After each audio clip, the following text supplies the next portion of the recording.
नमस्कार मंडळी.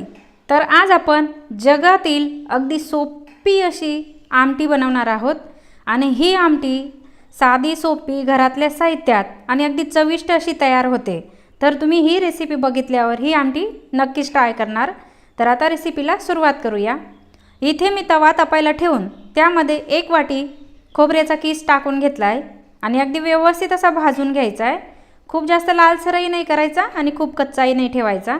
तर भाजलेला खोबऱ्याचा किस मी ताटामध्ये काढून घेतला आहे आणि त्यानंतर इथे आता शेंगदाणेही अगदी व्यवस्थित भाजून त्यांची साल काढून घेतली आहे.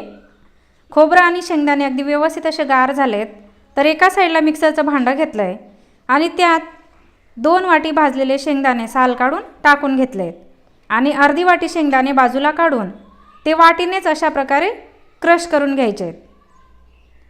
तर इथे आता अर्धी वाटी शेंगदाणे मी क्रश करून घेतलेत आणि त्यानंतर 2 वाटी शेंगदाणे अगदी जाडसर असे बारीक वाटून घ्यायचे. जास्त बारीक वाटण नाही करायचं. तर खोबऱ्याचं वाटणही करून घ्यायचं आहे आता. तर इथे आता मिक्सरच्या भांड्यात भाजून घेतलेलं सुकं खोबरं टाकून घ्यायचं आहे आणि त्यानंतर आता त्यामध्ये थोडासा दालचिनीचा तुकडा आणि 2 हिरवी वेलची टाकून घ्यायची. यामुळे भाजीला खूप छान चव येते. तुमच्याकडे वेलची असेल तर टाका, नसेल तरी काही हरकत नाही. आणि अगदी व्यवस्थित असं बारीक करून घ्यायचं आहे. तोपर्यंत एका साईडला आता कढई तापायला ठेवून 2 मीडियम आकाराचे कांदे अशा प्रकारे उभे कापून घेतलेत. ते कांदे टाकून घेतले. थोडंसं तेल टाकलं आहे आणि हे कांदे रंग चेंज होईपर्यंत परतून घ्यायचं. त्यातच मी थोडासा आल्याचा तुकडा 8 ते 10 लसूणच्या पाकळ्या टाकून घेतल्या आहेत. कांदे थोडेसे परतून झालेत.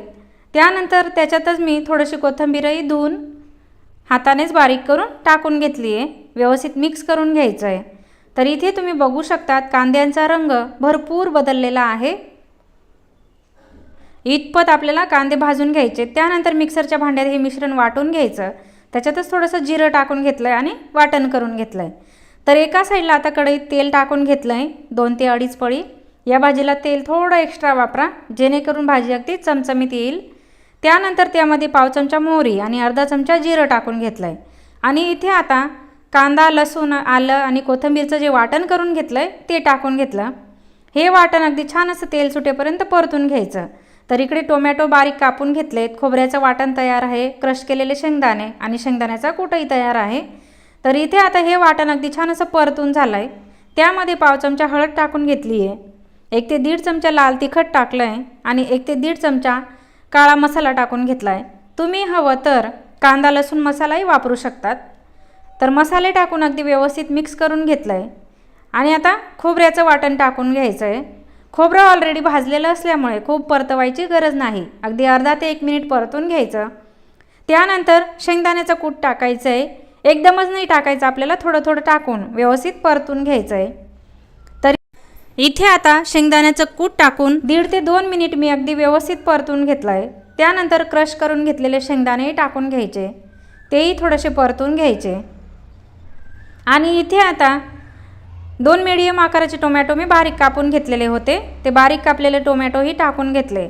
अगदी व्यवस्थित असं मिक्स करून घ्यायचं आहे आणि या स्टेजला आता भाजीच्या अंदाजानुसार चवीनुसार मीठ टाकून घ्यायचं आहे. मीठ टाकून झाल्यावर अगदी व्यवस्थित मिक्स करून घ्यायचं. मिक्स झाल्यानंतर अगदी अर्धा कप कडकडीत गरम केलेलं पाणी टाकून घ्यायचं आहे. गरम पाण्याचाच वापर करायचा आहे. तर गरम पाणी टाकून व्यवस्थित मिक्स करून घेतलं आहे. 2 ते 3 मिनिट झाकण ठेवून घ्यायचं आहे. तर 2 ते 3 मिनिटानंतर झाकण काढून सर्व साहित्य अगदी व्यवस्थित असं मिक्स करून घ्यायचं आहे. तुम्ही बघू शकता टोमॅटो शिजायला सुरुवात झाली आहे. टोमॅटो आपल्याला अगदी व्यवस्थित असे शिजवून घ्यायचे. मी परत 2 ते 3 मिनिट झाकण ठेवलं आहे. तर इथे आता झाकण काढून तुम्ही बघू शकतात अगदी छान असं तेल सुटायला सुरुवात झाली आहे. टोमॅटोही अगदी छान असा शिजलेला आहे. चमच्याने थोडंसं स्मॅश करून घ्यायचं आहे आणि आता 1.5 ते 2 ग्लास अगदी कडकडीत केलेलं गरम पाणी टाकायचं आहे. गार पाण्याचा वापर आपल्याला नाही करायचा, गरम पाणीच टाकायचं आहे. तर गरम पाणी टाकून व्यवस्थित मिक्स करून घेतलं आहे. पाण्याचा वापर तुम्ही तुमच्या अंदाजाने कमी जास्त करू शकतात. तुम्हाला आमटी कितपत पातळ किंवा कितपत घट्टसर पाहिजे. तर ही आमटी आता 5 ते 7 मिनिट अगदी छान अशी उकळवून घ्यायची आहे.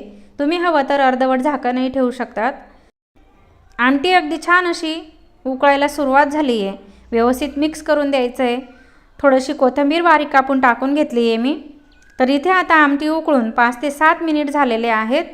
तुम्ही बघू शकता आमटीचा रंग अगदी छान असा आलेला आहे. तरीही खूप मस्त आली आहे. तर इथे आता मी गॅस बंद केला आहे. तर अशा प्रकारे अगदी छान चमचमीत, झणझणीत आणि तर्रीदार अशी शेंगदाण्याची आमटी तयार झाली आहे. तर ही आमटी तुम्ही एकदा नक्की ट्राय करा. जगातील अगदी सोपी अशी ही आमटी आहे. खूप महागातलं साहित्य लागतं असं काही नाही. सर्व वस्तू आपल्या घरातल्याच आहेत. आणि ही आमटी भातासोबत तर तुम्ही एकदा खाऊनच बघा, खूप छान लागते. आयुष्यभर या आमटीची चव तुम्ही विसरणार नाही. आणि ही आमटी तुम्ही भाकरीसोबतही खाऊ शकतात. भाकरीसोबतही अप्रतिम टेस्ट लागते. चपातीसोबतही खाऊ शकतात. तर एकदा नक्की ट्राय करा. तुम्ही जर इथपर्यंत माझी ही रेसिपी अगदी लक्षपूर्वक बघितली असेल तर एक लाईक करायला विसरू नका. चला तर मग भेटू पुढच्या रेसिपीसह.